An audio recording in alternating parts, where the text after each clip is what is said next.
আল্লাহর নবী সাল্লাল্লাহু আলাইহি ওয়াসাল্লাম দুনিয়াতে আগমন করবেন, গর্ভে আসলেন, আমিনার গর্ভে আসলেন।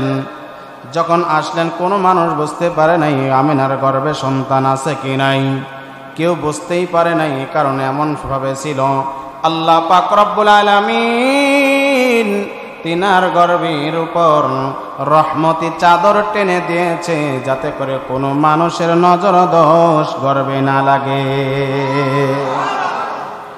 আমার মুসলমান যুবক ভাই ও বাবাজিরা, আমি আপনাদেরকে বোঝাচ্ছিলাম, আমার আপনার মায়েরা যখন গর্ভবতী হয়, তারা যখন রাস্তা দিয়ে চলাচল করি, কেউ মাইন্ড করবেন না, রাস্তা দিয়ে যখন চলে আমরা কিন্তু অনেকেই নজর লাগাই, কথা বলেন ঠিক কিনা?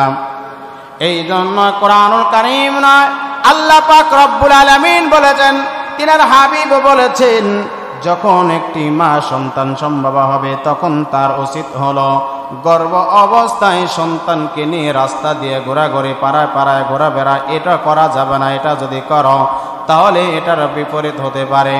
আল্লাহ পাক রব্বুল আলামিন বলেন, ও দুনিয়ার গোলাম, ভালো করে তোমরা শুনে নাও, আমার হাবিব যখন আমিনার গর্ভে আসবে তখন মানুষ দেখবি পিঠটা উঁচু হবে, এটা যাতে মানুষ দেখতে না পারে। এই জন্য রব্বুল আলামিন তিনার গর্ভের উপর রহমতি চাদর টেনে দিয়েছে, কোনো মানুষের আর নজর পড়ে না।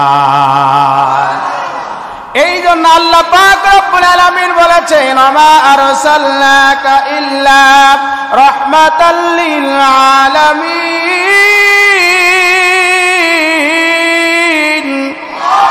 আল্লাহ পাক রব্বুল আলামিন এমনি এমনি বলেন নাই, ও মুসলমান ইমানদার, রব্বুল আলামিন এই জন্যই বলেছে আমার হাবিবকে আমি রহমত স্বরূপ দুনিয়ার মানুষের জন্য পাঠালাম। দুনিয়ার মানুষেরা, গোলামেরা, ভালো করে কথাগুলো শুনে নেন। যখন এক এক করে 10 মাস হয়ে গেল, 10 মাস গর্ভজ অবস্থায় যখন হয়ে গেল, একদিন রাতের বেলায় হঠাৎ করে আমিনার গর্ভের মধ্যে, পেটের মধ্যে ব্যথা, যন্ত্রণা, সন্তান ভূমিষ্ঠ হবে এমন ব্যথা যখন হলো, ব্যথা শুরু হয়ে গেল। ব্যথা শুরু হওয়ার পরে রাতের বেলায় তিনি সন্ধ্যাবেলায় যেই ঘরের মধ্যে ঢুকলেন, এই ঘরের মধ্যে এত সুন্দর একটা পরিবেশ হলো। ওই ঘরের মধ্যে একজন মানুষ ছিল, সেই মহিলা ডাক দিয়ে বলে, তিনার কথায় এমন ভাবে ছিল, এমন কথা ছিল, তিনি বলেন, আমি এমন ভাবে দেখেছি, আমি অনেক সন্তান ভূমিষ্ঠ হতে দেখেছি, অনেক সন্তান আমি জন্মগ্রহণ করতে দেখেছি, কিন্তু এই আমিনার গর্ভে থেকে যেই সন্তান জন্মগ্রহণ করেছে, এমন ভাবে জন্মগ্রহণ করা আমি কোনোদিন দেখি নাই। কেন, কি হয়েছে বলো? মক্কানগরের মানুষেরা, এলাকাবাসীরা সবাই ডাক দিয়ে বলে, কি ঘটনা ঘটেছে একটু করে বলো।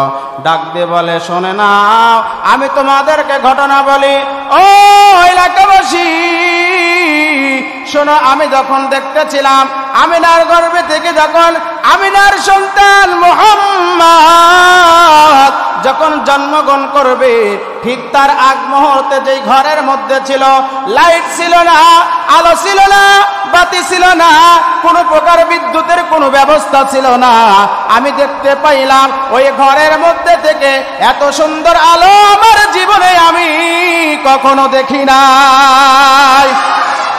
মুসলমান ইমানদার, কথাগুলো দিল দিয়ে শুনে নেন, এবারও ভালো করে শুনুন। তিনি আরো বলেন, অন্য সন্তান জন্মগ্রহণ করলে চিৎকার দিয়ে কেঁদে ওঠে, কিন্তু আমি দেখেছি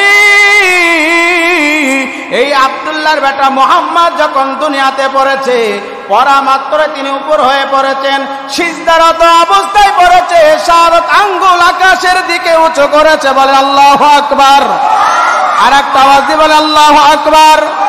ও মুসলমান, আরো ভালো করে শুনে নেন, আমি দেখতে পাইলাম ঠিক সেই মুহূর্তের মধ্যে তিনি বলতে